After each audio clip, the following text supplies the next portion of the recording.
Hi, John. Hi, John. So, this is a conversation we're having in honor of World AIDS Day about the fact that we are two of this country's elected HIV-positive elected officials. 2 out of maybe 3. We're looking Yes, for others. That's right. We're trying to But figure out how many there are. We only know of 3, and 2 of the 3 are here in WeHo. Right. Yeah. And that's kind of a remarkable testament to, well, frankly, I think all of our hard work around making HIV a manageable and livable disease. Right. Well, and they say only the good die young, and we're both still here. That's right. I plan a long, long life of non-goodness ahead. Yeah. All right, well, let's start with the history. So tell me when you first got involved with HIV. Epidemic's been here for 30 years, so... Well, actually, the very first memory I have about HIV is sitting on my sofa with my mother in the chair to my left, and it was 1981, and it was that summer, and it was actually what was reported on the news. I had just graduated from high school, and... Me too. Indeed. And I remember my mother talking about the gay bar that was around the corner from our house, and I don't exactly remember what she said, but I remember her tying AIDS and gay men and the sort of culture. Where was this? New York? In Hawaii. Oh, Hawaii. In Honolulu, where I grew up. Are you a U.S. citizen, John? I am. I have a birth certificate. Just US checking. Birth certificate. Yes. And what about you? What's your first memory? Well, I was a little beyond high school. When 1981 arrived, I was actually out in the gay bars of West Hollywood, primarily at Studio One and the Mother Lode, and just coming into my whole gay sexuality, and we started to hear about this strange illness that was, showing up in New York and San Francisco, but many of us thought, well, see, that just happens to those really promiscuous guys, not the like slightly promiscuous of us here in Los Angeles, but the really promiscuous guys are getting this disease, and we just didn't think it would ever touch us in Los Angeles. Right. But I know in your own history that you were very much involved in what was maybe GRID or early Right. AIDS and Right. policy and advocacy in the 80s, right? Yeah, well, my friend Scott Fleener, who I used to go to Studio One with, was the first AIDS death, and he died in June of 1985. And prior to that, I didn't know anybody who had died. I sort of was starting to hear about people that were getting sick, but it was people around my inner circle. It wasn't in my inner circle until Scott died, and he was the first of 104 that would then die over the next 10 years. And when Scott died, I had never seen death. I had never lost a friend or a family member to death. It was the first time I experienced death. And so it was very traumatic. And I was at his memorial seeing, and it was an open casket Catholic service, my 24-year-old friend in a casket. And I did one of those, Tara moments with God as my witness. I will get involved until this thing is over, thinking it would be a year or 2 of my life, and not 30 years plus Right. of my life. Right. How about you? Well, I have to say I lived with a sort of a lack of consciousness around HIV, really.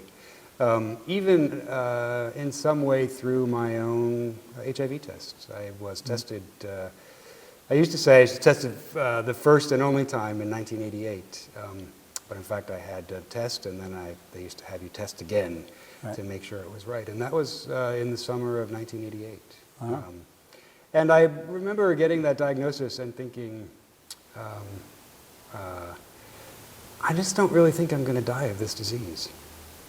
That's a big part of it. Which I think is a healthy dose of unconsciousness and optimism. Yeah.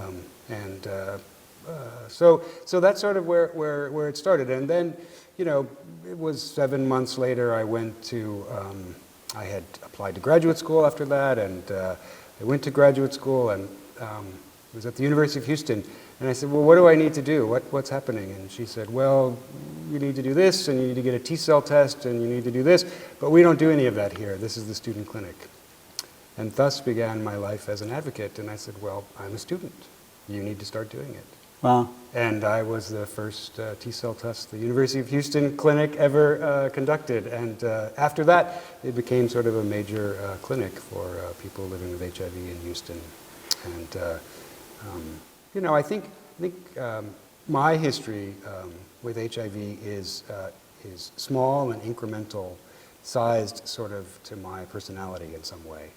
I've always been an advocate, and I always believe in taking the right action and really believe in action, but I was never the get myself arrested, shake the gates of the White House sort of that you were. I did that. That's exactly right. That's right. But I mean, it was a little different. I mean, my early activism, '86, was the No on Prop 64 campaign, Lyndon LaRouche, where Lyndon LaRouche was proposing putting all HIV positive people in California into camps, and the same camps they used to intern Japanese Americans during World War II out in San Bernardino, Riverside, in the Central Valley.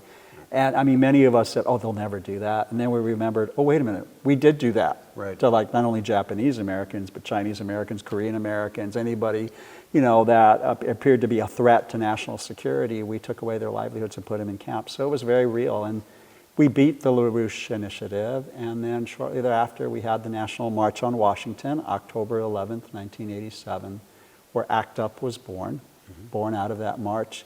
And then I became one of the attorneys for ACT UP in '87, defending people as they got arrested. I mean, I think it was different because, I mean, I was a lawyer. I was a brand new lawyer. I just started practicing law in '87, and there were all these medical issues that were going on, but there were all these legal issues too. People were losing their jobs and their housing and their insurance. People were getting arrested. People were dying. They needed wills and probates. There were bankruptcies, involuntary, happening everywhere. And my law partners and I at the time, Joel Oakfam, Bruce Robertson, Tom Kendricks, were like, well, somebody's got to do this work. But no law firm in Los Angeles would touch the work because of the stigma involved with HIV. But to us, we were all 20-something-year-old lawyers. These were our friends. I mean, they weren't just clients. They were our friends. Right. So from '87 to 1990, we lost our 1,000th client to AIDS. 1,000th client died in '90, and we stopped counting because it was psychologically, it was just too much. And it wasn't just gay and bisexual men, it was prostitutes, it was people with hemophilia, it was bad blood transfusions, IV drug users. Those were the sort of panoply of our client base. And it was quite an introduction for like some young lawyers. Right. And then my partners, Bruce and Tommy, both died in the epidemic. And I didn't, and I'm still here. Yeah. And speaking of still here, maybe this is a chance for us to sort of talk about here and now. I mean, this is 2012. It's the 21st century, and I know you have went to the International AIDS Conference, and I have been doing, my sort of thinking about where West Hollywood positions itself in the 21st century and as a sort of leader in HIV. I mean, I think from my point of view, our city is a little stuck around issues of HIV and stigma, and we I think held on pretty tightly during the AIDS epidemic and made sure that we did all we could as a city. And now I think, as you said a while ago during one of your council member comments, I think it's time for us to pivot a little and look at the kinds of things the city might do. Because we have, 40% of our population is gay men, and they're gay and bisexual men, or transgenders, men who have sex with men, and 10% of the city is HIV positive. That's right. That's really important, and I think addressing that, making our city a safe place, a stigma-free place for people with HIV, I think starts with us, and maybe finishes with us, and takes a long journey all the way through everyone who lives here and visits. Here's one of the big challenges, I think. So in West Hollywood and the surrounding neighborhoods around West Hollywood and Los Angeles, we lost 10,000 gay men in the height of the epidemic.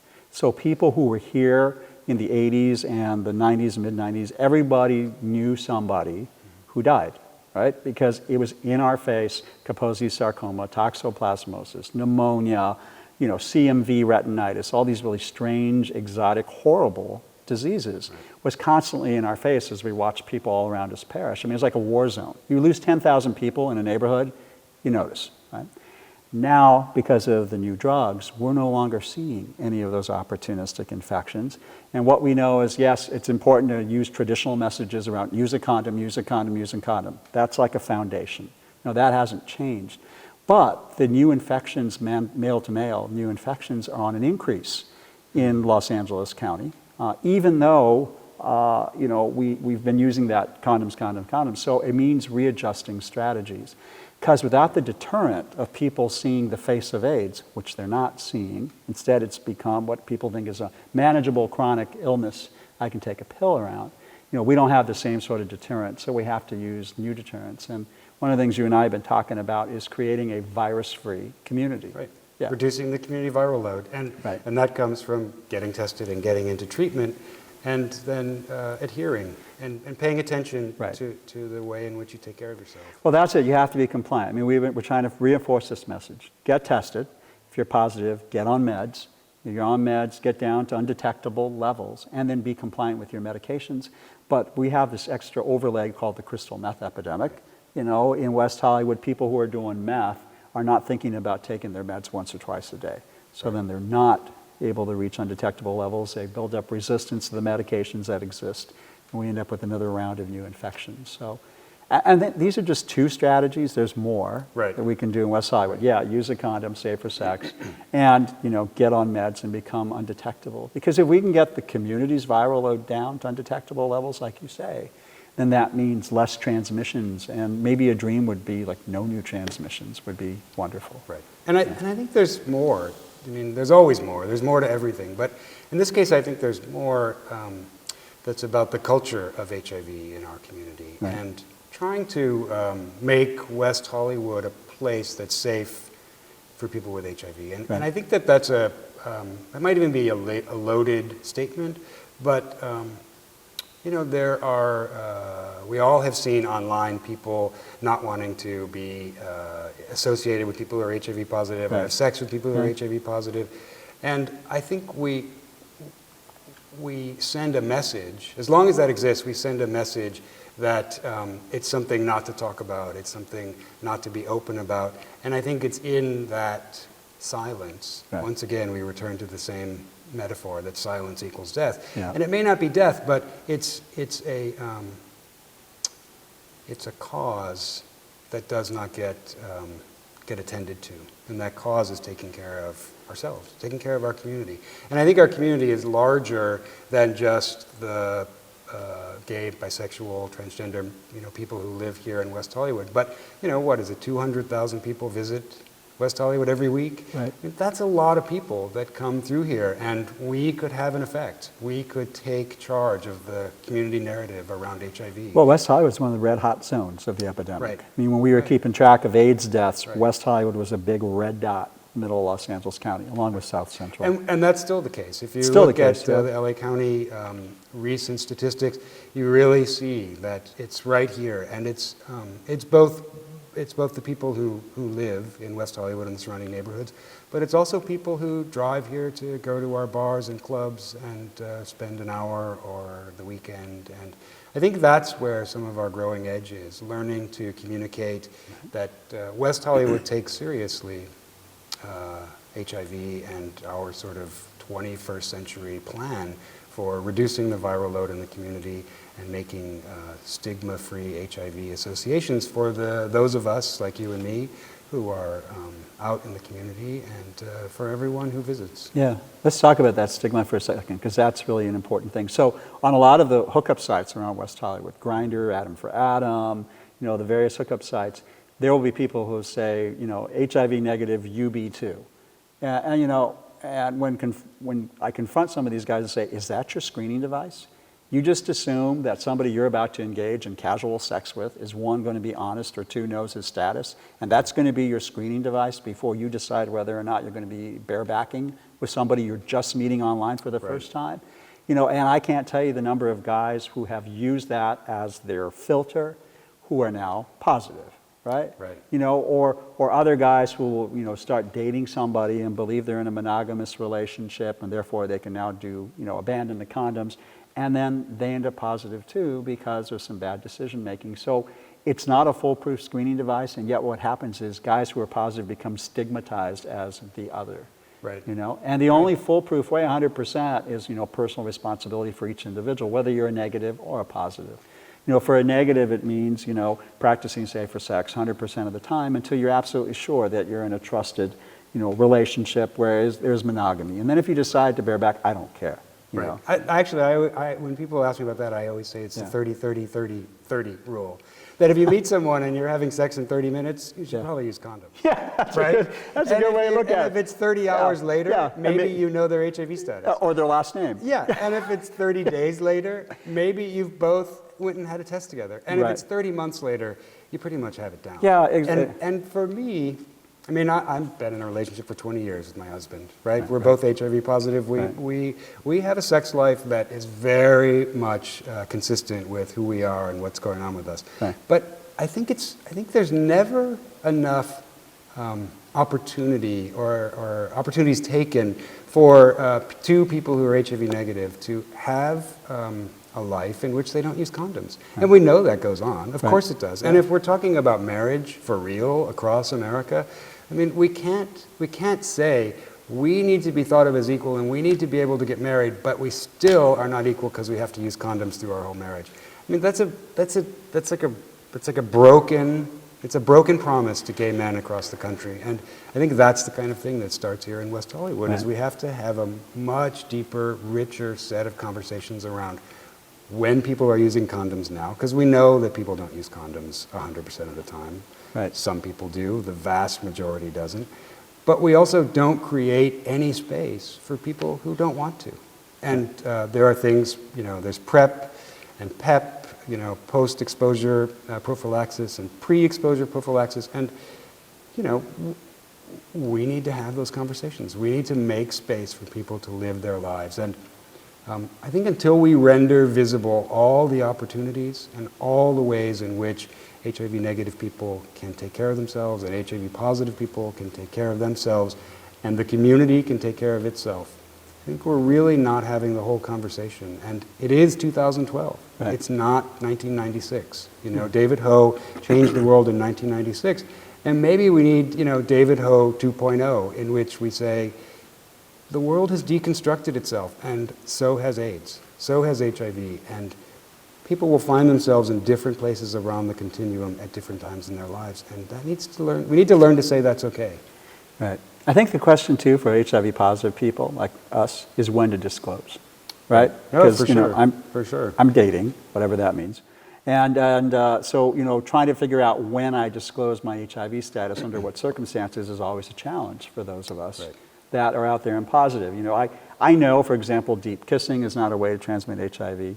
I know that, oral sex is probably not a way. There's been like one documented case we can find. That's the Kimberly Brigalis case, in Florida. Holy moly, where'd you pull her name out of? I remember this stuff, right? But that's like the one possible case we have where there may have been some, and even then it's questionable. Right. But once you get into intercourse, and intercourse defined as, vaginal or anal intercourse, well then that's when the risk factors go up through the ceiling and disclosure has to happen. And so I think that's part of it too, is, the positives taking responsibility and disclosing and under what circumstances. But I think what is really important, I think that I know, is that we live in a bubble in West Hollywood, right? We're having a very frank conversation now about human sexuality and HIV. But if you leave West Hollywood and you head into the outlying areas of greater Los Angeles or Orange or Ventura counties, conversations become very different. And because I'm a criminal defense lawyer, the criminalization of HIV does pop up from time to time in the courts. And I have had to come out as an HIV positive people to prosecutors and judges who have very little to no information about HIV and its transmissibility even today. Even today, as recently as this year, a prosecutor and a judge that wanted to get somebody tested for HIV because this person spit in the face of a cop. Not a great fact pattern, right? You spit in the face of a cop, you're asking for trouble. But they wanted to mandate HIV tests out of their fear that saliva was a way to transmit it. And it was like, where did you get that idea? On what? Right. And the prosecutors were like, well, you never know. And I said, well, yes, I do. And I had to come out and say, I've been HIV positive for almost 20 years, and that is not a way that HIV is transmitted. And unfortunately, that's one of the things I think as elected officials that we're called upon to do from time to time is other electeds who are making policy around HIV and AIDS are still relying on facts or evidence or assumptions from 10, 15, 20 years ago. Right. But when confronted with fact, well, you never know. You can never be. It's like, wait a minute. Yeah, we do know. Because, Right. we're electeds and we have HIV and we actually do know a lot more than what you think. And policy should be set on fact and science and not fear. And that's been the biggest problem with HIV for 30 years. By the way, the world is not warming either. Yeah, I know that. Oh, very good. That's very true. But I will say, in a confessional tone, that stigma is very difficult for me. I find it easier to take my meds than often come out about my HIV status. I have a lot of, I think, internalized shame in some way. And actually this experience is my attempt to address that directly. I've never not been public about being HIV positive, but I've never been public about it. Got it. Welcome. Right. And yet, even for this city, I think Keith and I filmed a video in 98 or 97, sitting on our sofa talking about the relief we had in sort of the invention of new medications and how many pills we were taking every day and at what intervals, and sort of trying to explain where we fit in the continuum now 14 years ago. But still, like coming out as a gay guy, right. It's a coming out experience every time that comes up, every time someone says some oddball thing about, getting AIDS or being HIV positive, or, so it's a thing to be, to look at the culture of HIV and the stigma around it. And, I think this is the way, if I can return to something I said earlier, I think this is the way that I have sort of an incremental political point of view about HIV and AIDS, is that this is the place I think many people like myself, professionals, I almost said young professionals find that living with HIV is a part of their daily life, Right. And how to live in their HIV status maybe more fully. I think part of it too is we have to tell people the truth. Like I heard something the other day of people trying to talk about the side effects of the medication. Oh, there's side effects. Well, to some, the first medication I was on was AZT, okay? Gross. Yeah, that was not such a good one. Ugly, right? I left the doctor's office feeling like I had just been sucking on a chrome knob or something. It was this metallic taste in my mouth Right. all the time around the clock from AZT. It was a toxic drug that was killing me and killing virus at the same time. Terrible. Then I ended up on all sorts of drugs like DDI and DDC, which did have side effects. I had chronic diarrhea. My toenails kept falling off. It was like these horrible things that happened with that set of drugs, right? Sostiva gave me terrible nightmares, right? For me, but not for everybody. Now, with the cocktail that I'm on, I have virtually no side effects now. Now, people say, well, maybe, if you're on the cocktail for 20 years, there could be side effects. Okay, I'll deal with that. Right. When it comes up, like Right. everything else around HIV, it's been a constant, just one moment at a time. Because in 94, my doctor said, you're not going to live to see 2000. I was hospitalized 94, 95, 96, 97, and each time told, you're not going to live to see the year 2000. And I did, and it's now 2012, and my doctor is no longer here because he died, of cancer. But the reality is, for those living with HIV, we're not really thinking on 20-year timelines. I'm not.